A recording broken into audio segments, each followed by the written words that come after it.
Esse vídeo pode mudar para sempre a velocidade que você aprende novas habilidades.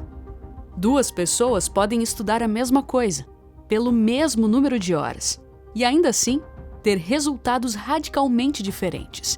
E isso não tem nada a ver com o talento de cada uma. A ciência nos mostra que quando você quer dominar um novo idioma, tocar guitarra, programar ou aprender qualquer coisa nova, existem 3 fases principais que o cérebro executa nesse processo e algumas técnicas simples para acelerar cada uma delas. Você não precisa de um super talento natural, e sim de estratégias comprovadas pela neurociência da plasticidade cerebral para ter resultados que vão te surpreender e parecer até trapaça. Não é conversa motivacional vazia. Modelos científicos identificaram o padrão que o cérebro segue ao dominar qualquer habilidade, revelando que a diferença entre resultados em semanas ou anos depende de como você trabalha essas fases, e não apenas das horas gastas. Nesse vídeo, você vai entender as 3 fases neurológicas da aprendizagem, as técnicas que aceleram cada fase, e ter um sistema claro para aplicar isso em qualquer nova habilidade que queira aprender.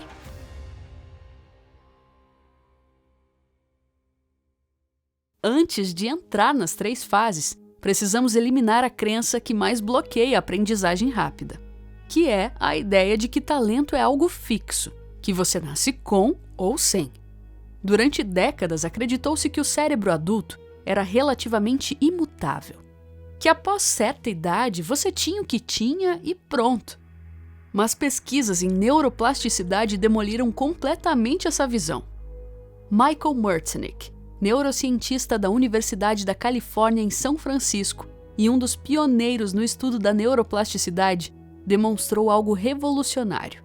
O cérebro adulto continua formando novas conexões neurais durante toda a vida. Merzenich mostrou que quando você pratica uma habilidade de forma deliberada, seu cérebro fisicamente se reorganiza. Neurônios criam novas sinapses, circuitos se fortalecem. As áreas específicas do córtex literalmente aumentam de tamanho. Isso significa que quando você vê alguém com talento natural para música, idiomas ou qualquer habilidade, você não está vendo dom inato. Você está vendo conexões neurais que foram construídas através de exposição e prática.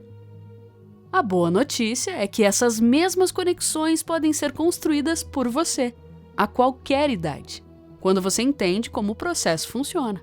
E esse processo tem 3 fases distintas e nós vamos destrinchar cada uma delas.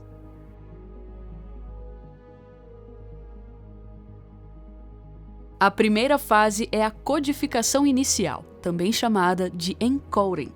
É quando seu cérebro está literalmente desenhando o mapa básico da habilidade. Imagine que você nunca tocou violão. Quando você coloca os dedos nas cordas pela primeira vez e tenta formar um acorde, neurônios no seu córtex motor começam a disparar sinais elétricos. Esses sinais criam conexões temporárias entre os neurônios, como traçar um caminho pela primeira vez numa floresta densa. Nesta fase, tudo parece extremamente difícil e desajeitado, e tem uma razão neurológica para isso. Os sinais do seu cérebro estão tateando, tentando encontrar a rota certa. As conexões ainda são fracas, lentas e desorganizadas. Para habilidades básicas, a fase de codificação inicial dura aproximadamente entre 3 a 10 horas de prática. Não são horas seguidas. Estamos falando de sessões distribuídas ao longo de dias. Para acelerar esse processo, você pode usar 2 técnicas. Técnica 1. Prática focada em pequenos componentes. Em vez de tentar aprender a habilidade inteira de uma vez, quebre em microhabilidades. Se está aprendendo violão, não tente tocar a música completa logo de cara. Pratique a transição entre 2 acordes específicos repetidamente.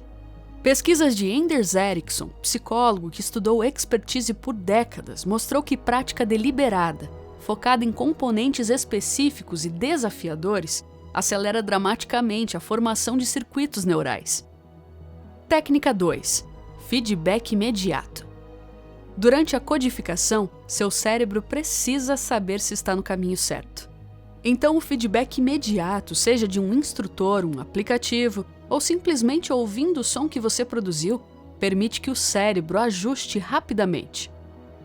Um estudo publicado no Journal of Neuroscience mostrou que feedback em tempo real, durante a aprendizagem motora, aumenta a taxa de formação sináptica.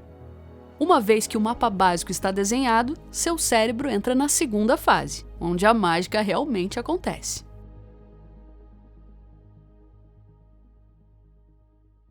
A segunda fase é a mielinização.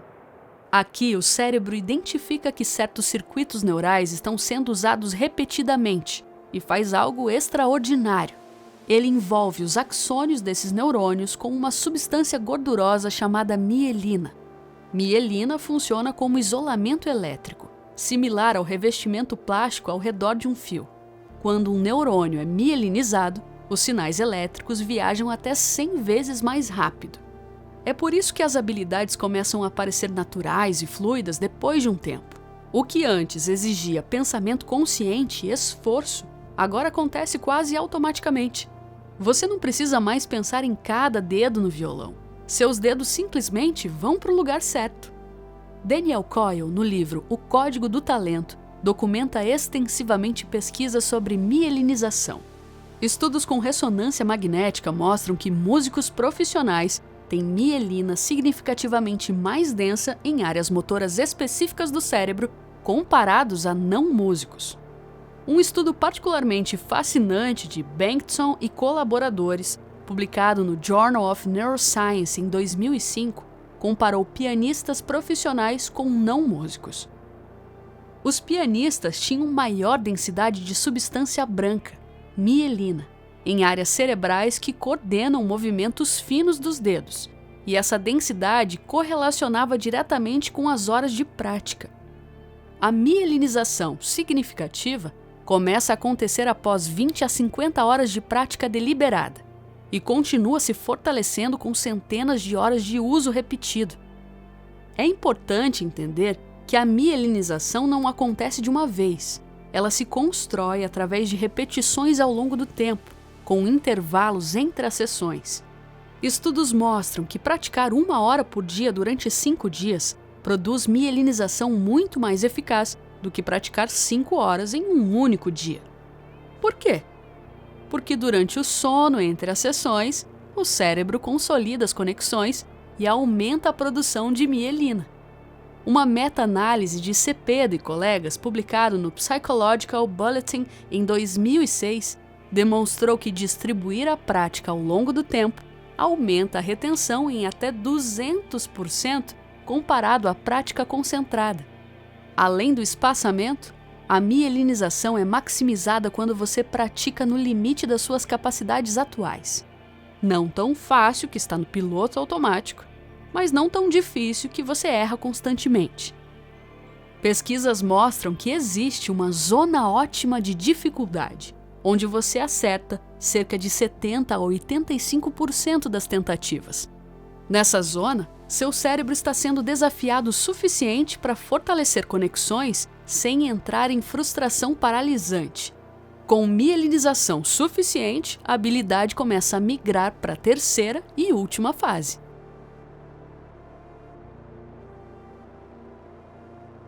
Na terceira fase, a habilidade migra do córtex pré-frontal, a área do pensamento consciente e deliberado, para estruturas cerebrais mais profundas, chamadas gânglios basais.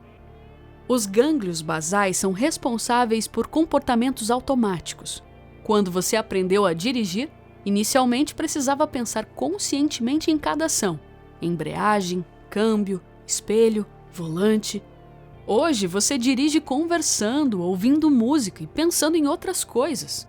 Isso é automatização. Automatização libera seu córtex pré-frontal, que tem capacidade limitada para processar informações de nível superior.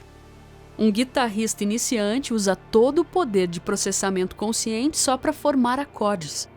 Um profissional forma acordes automaticamente e pode focar em expressão musical, improvisação e criatividade. A automatização requer volume significativo de prática. tipicamente 100 a 300 horas para habilidades de complexidade intermediária. Mas não pense nisso como um limiar rígido. A automatização acontece gradualmente, não de uma vez. E aqui está algo contraintuitivo. Para automatizar uma habilidade de forma robusta, você precisa praticá-la em contextos variados. Se você sempre pratica a mesma música no violão, no mesmo ambiente, você automatiza aquele contexto específico. Mas se você varia, toca em ambientes diferentes, com variações de ritmo, combina com outras músicas, você cria a automatização mais flexível e transferível. Estudos de Shea e Morgan, clássicos da literatura de aprendizagem motora, mostram que prática variada produz desempenho ligeiramente pior no curto prazo, mas retenção e transferência dramaticamente superiores no longo prazo. Agora você entende as 3 fases, mas tem um componente adicional que permeia todas elas e pode acelerar ou desacelerar drasticamente todo o processo.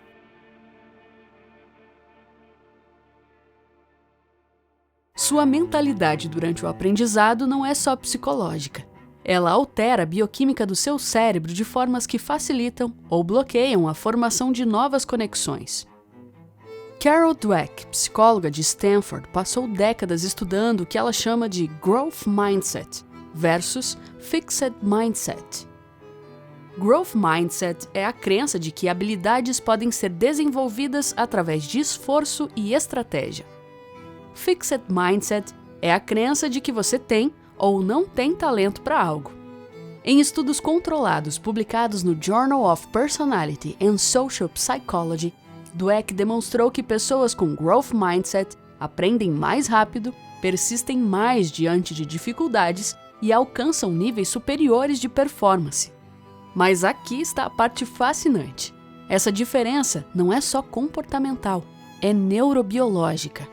Quando você enfrenta dificuldades de Growth Mindset, vendo o erro como feedback útil, seu cérebro libera dopamina e BDNF, fator neurotrófico derivado do cérebro. BDNF é literalmente um fertilizante neural que promove crescimento de novas sinapses e fortalecimento de conexões existentes. Por outro lado, quando você enfrenta dificuldade com Fixed Mindset, vendo o erro como evidência de falta de talento, seu cérebro libera cortisol, que em níveis elevados inibe neurogênese e enfraquece a consolidação de memória. Como você cultiva Growth Mindset na prática? Reformule internamente como você interpreta a dificuldade. Quando você travar ou errar, ao invés de usar Fixed Mindset e dizer, eu não tenho talento para isso, mude para Growth Mindset, que diz, meu cérebro ainda está construindo esse circuito. Parece simples, mas estudos mostram que esse reframing cognitivo muda literalmente a resposta neuroquímica do cérebro ao erro. Aprender rápido não é dom, é engenharia. É compreensão de como seu cérebro opera e aplicação de técnicas que trabalham com esses mecanismos, não contra eles. A maioria das pessoas aprende devagar, não porque não tem capacidade, mas porque usa métodos que vão contra como as 3 fases funcionam. Elas praticam em blocos concentrados em vez de espaçados. Praticam no piloto automático, em vez de na borda do desconforto. Interpretam dificuldades como falha em vez de crescimento. Quando você alinha seu método com neurobiologia, a velocidade de aprendizagem muda drasticamente. Agora eu quero saber de você. Em qual habilidade você vai aplicar esse sistema? E em qual das 3 fases você acha que está travado agora em algo que já está tentando aprender? Deixa nos comentários. Quero entender onde vocês estão aplicando isso.